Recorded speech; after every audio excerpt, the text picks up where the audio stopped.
Number 3, y equals 2x squared minus 4x plus 3. First question you have to be able to answer, opens, up or down is what you're going to respond with. In this case, does this open up or down? It does open up. Why is it up?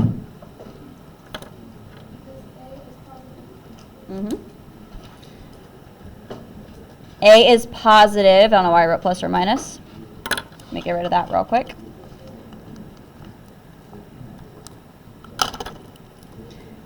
Positive 2.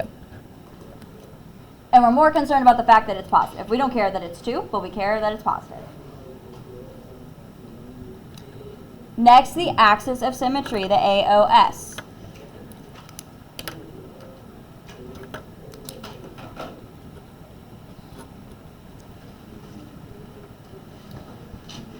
To find the axis of symmetry, we need a little itty-bitty formula.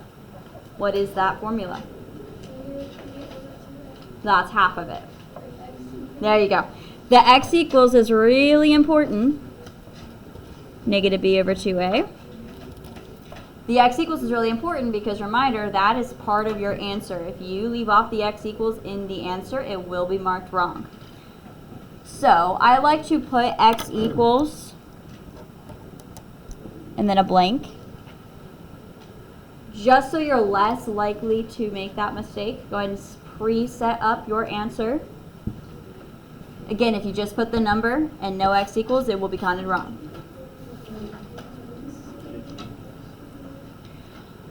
Let's identify A, B, C. A is 2, B is negative 4, and C is 3.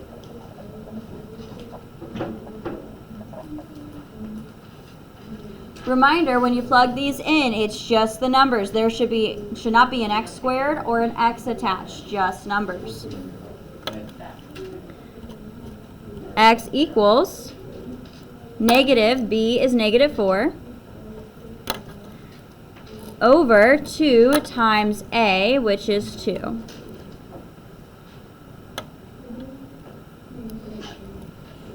Let's simplify. Negative, negative 4, that becomes positive 4, over 2 times 2 is 4.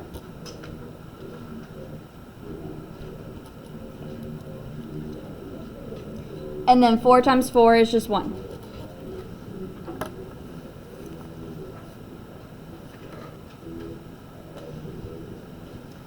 So the full answer is x equals 1.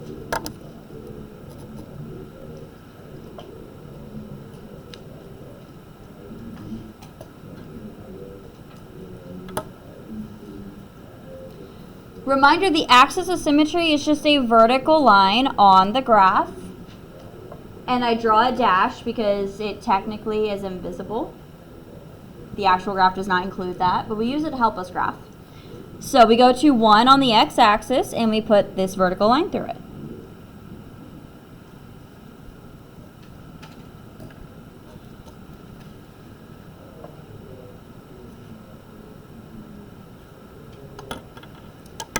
This leads us right into our vertex.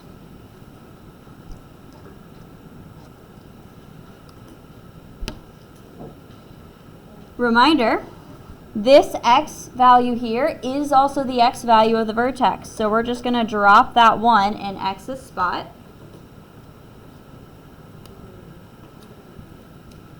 And now we know half of our point. From here,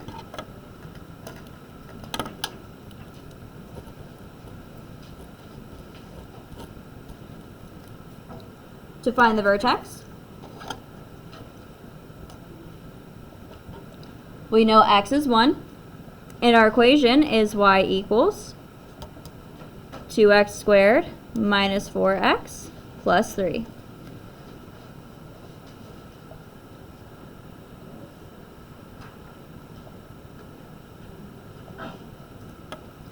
From here we plug in 1 for x.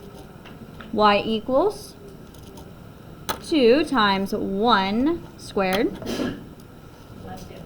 minus 4 times 1 plus 3.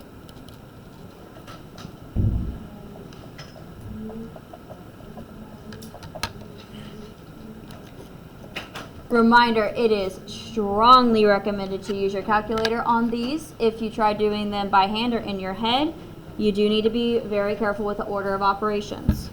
If you type it into your calculator, if I write it, I type it. Every symbol goes into the calculator. 2 times 1 in parentheses squared minus 4 times 1 plus 3. Exactly as I wrote it. And I get 1. Make sure you're practicing this before the quiz, before the test. So our full point is 1, 1.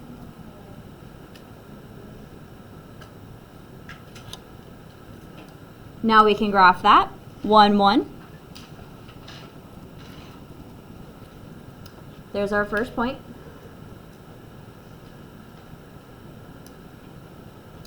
Y-intercept. This one has a shortcut. You don't have to find it by hand. What is the shortcut? What is it? Yeah, you look at C. The full point is the point 0, C. So 0 and whatever C is. In this case, that's 0 and C is 3. 0, 3. Make sure you write it as a point.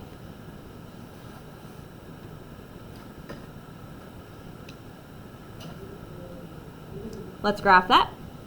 3 on the y-axis. And reminder, any point that's not on the axis of symmetry, so any point besides the vertex, can be flipped over the axis of symmetry to get more points. This point is 1 to the left. Let's go 1 to the right. And now we have a second point, third point total.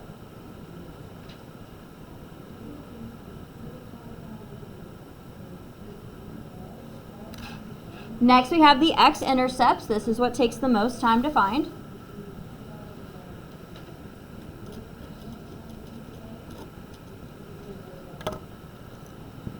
X-intercepts, that means we know y is 0, but we don't know x.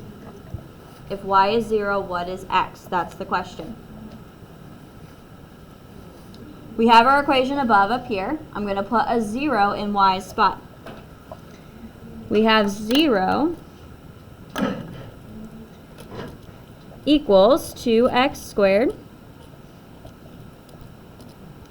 minus 4x plus 3.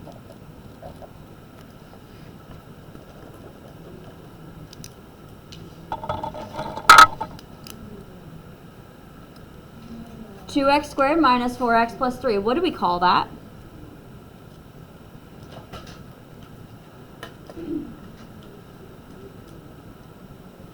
It's called a trinomial. Now we're going to factor this trinomial. How do we factor a trinomial? What do we use? ABC chart. So let's go ahead and set that up. I'm going to set up my factors first. I have my x's.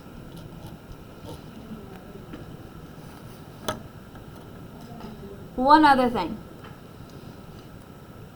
There's two types of trinomials. A is 1 and A is not 1. This one, you can clearly see A is not 1, it is 2. So what extra step do I have here since A is not 1? You do it? Slide and divide. So once I figure out these factors, I'm going to divide it by 2. Let's go ahead and set that up now so we don't forget about it later.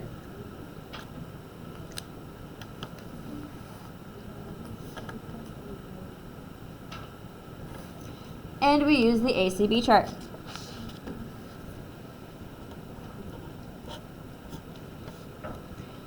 We have A times C, that's 2 times 3.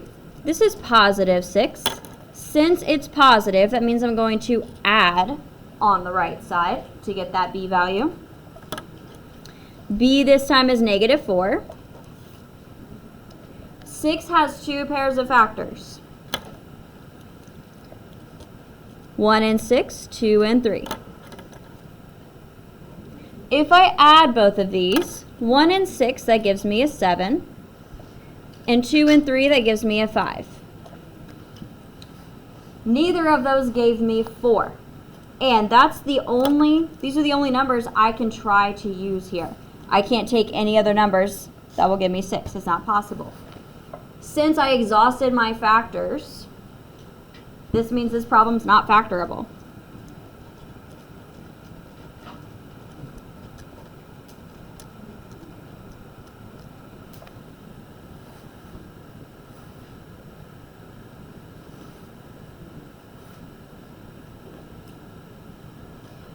That doesn't mean we throw our hands up and we're like, oh, I can't do it. Next thing, if it's not factorable, what do I use instead? Quadratic formula, good. Reminder, factoring while the faster method is not 100% reliable because sometimes it doesn't work, and there are a couple reasons why it doesn't work. We're going to see why it's not working on this problem. So if you can't factor it, you must use quadratic formula. It's the one method that works every single time. Reminder, the quadratic formula is at the very top of the page. It's in step 4. So if you need to look at it as I write this out, make sure you do that.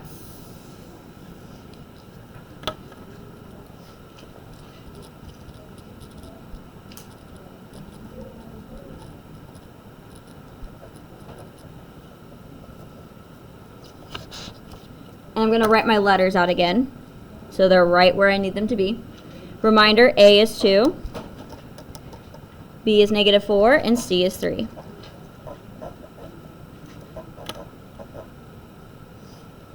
We're plugging these in. Formula's at the top of the page if you need to look at it. X equals negative, our B value is -4. Plus or minus the square root, b squared, so -4 squared. Make sure you use those parentheses, especially when b is negative. Minus 4 times a, which is 2, times c, which is 3.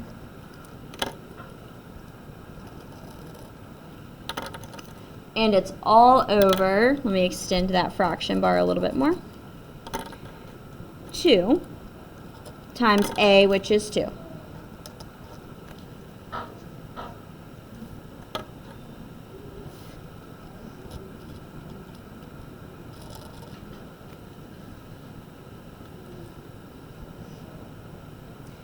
From here, -4, that just becomes a +4, plus or minus the square root.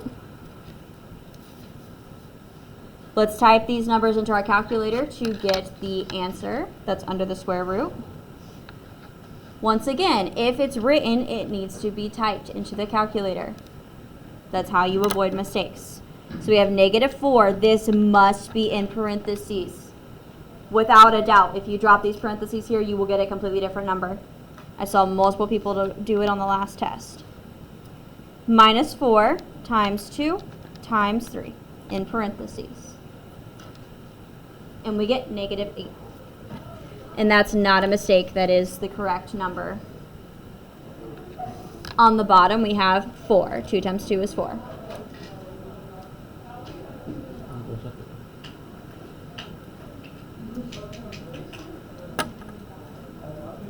Now, we've talked about this before. Square root of -8. What do we know about that? You can't have a negative under a square root. It's not allowed.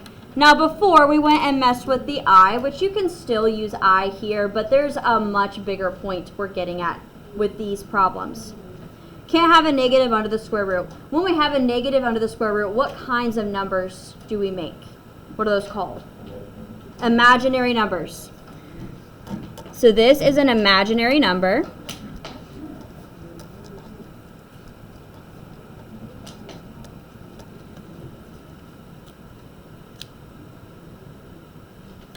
Don't overthink this next question. What does imaginary mean? Not real. It's not there. So, where are we going to graph an imaginary number? Nowhere. We're not going to. We can't. So, it's not there. So I'm just going to make a note under here. Can't graph. Not possible. If you go to pre-cal next year, you will learn more about this. We'll show you how to graph these, but in this class, we can't graph it on these kinds of planes. So, since we can't graph it, what am I going to put under x-intercepts? None. None. That's exactly what I was looking for. If you don't have x-intercepts, you write none.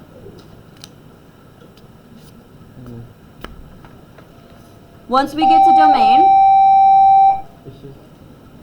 to domain, this is the part where we are now able to finish our graph. So if there were any points we still needed to plot, we would do that. We have plotted everything, so all we can do now is just sketch the U-shaped curve.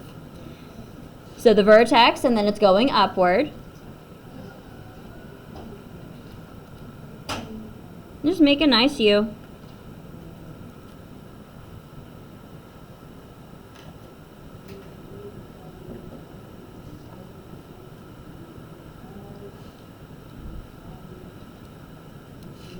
Now let's look at this just in a different way. Let's ignore the fact that we know these are imaginary numbers. Let's justify why this happened. Look at the graph. Why don't we have x-intercepts? Looking at that U. What's wrong? Why can't we have x-intercepts? Zoe? The line is not on the point. Uh-huh. So we can put a number there. Exactly. Daniel, you want to add that a little bit? There's another point under that where the line intersects the x-axis. Exactly. It's above the x-axis. It's not going to ever touch the x-axis. That's why we don't have x-intercepts, and that's why when we tried to find them, even with the quadratic formula, we got non-real imaginary numbers. They don't exist. They're not there. So if it's never going to touch the x-axis, we won't have x-intercepts. That can happen, as you can see. It's rare, but it happens sometimes. Now, you will never have this happen with the y-intercept. These u's will always hit the y-axis somewhere. But the x-axis, it just depends. Last few questions. Domain for parabolas, for u-shaped graphs. Domain is always. Negative infinity. Is that just always? Nope. Because I swear That's what I want to avoid. Some students leave Algebra 2 with this definition that domain is always negative to positive infinity. It depends on your graph. For these problems, yes, that's true. For other graph types, that's not true. So you have to be careful with that. Range on these graphs is never negative infinity to positive infinity. But it's usually always one or the other. Just like what is that? There are some graphs. In pre-cal, we see some graphs. In Algebra 2, not often, no. But in pre-cal, there's some graphs where neither of them are negative to positive infinity. Range. Range is bottom to top. Where's the bottom of this graph? Correct. Find the bottom, this point at the bottom here, of the U. It connects here, which is positive 1 on the y-axis. So, our range starts at 1. We go bottom to top. We follow it up. Where is it heading? Infinity. Goes up to infinity. Infinity always gets a parenthesis. What does 1 get? 1 gets a bracket. Reminder, it's at a point. So it's going to get a bracket. And on these problems, the whole number will always get a bracket because it's always going to have a nice point there for a U shape, for a parabola. Lastly, maximum or minimum. Which one do we have here? We have a minimum. Good. Minimum, we have a lowest point. That's what minimum means. We don't have a max or a highest point because, as you can see, it just keeps going. We can't see what that point would be. And I'm going to spoil the ending for you. It doesn't exist. So we have a minimum. Remember, you write minimum at what number? 1. You go to the minimum, and it's the y value of that minimum. That is also the whole number in your range. That is not a coincidence. That will happen every single time. So that's another pattern you can pick up on.